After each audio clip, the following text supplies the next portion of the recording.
Chop বিক্রির আড়ালে ঘণ্টার চুক্তিতে তরুণ তরুণীদের জন্য কেবিন ভাড়া দিয়ে অসামাজিক কার্যকলাপ পরিচালনার অভিযোগে নদিয়ার বেতাই বাজারে তীব্র উত্তেজনার সৃষ্টি হয়। দীর্ঘদিনের অভিযোগের ভিত্তিতে বৃহস্পতিবার বেতাই বাসস্ট্যান্ড সংলগ্ন ওই দোকানে এক তরুণ তরুণীকে হাতে নাতে ধরে ফেলে স্থানীয় জনতা।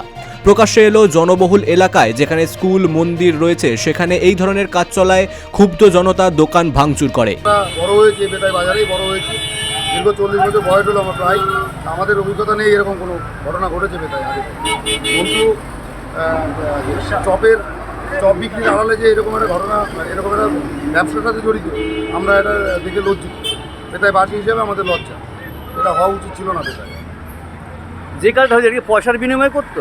হ্যাঁ, পয়সার বিনিময়ে, এবং প্রত্যেকটা ছেলে মেয়ে পিছু আমি বাজারে যা খবর পেলাম 500 থেকে 800 টাকা, আধা ঘন্টা সময় নেয়। আধা ঘন্টা সময়ের মধ্যে 500 টাকা বা 800 টাকা দিতে হয়। এটা আমি বাজারে খবর পেয়ে তেহট্ট থানার পুলিশ ঘটনাস্থলে পৌঁছে দোকান মালিক তরুণ ও তরুণীকে উদ্ধার করে থানায় নিয়ে যায়। পরবর্তীতে বেতাই বাজার সাধারণ ব্যবসায়ী সমিতি দোকানটিতে তালা মেরে দেয়। এই ঘটনায় এলাকায় ব্যাপক চাঞ্চল্যের সৃষ্টি হয়। Bureau report, big news Bangla.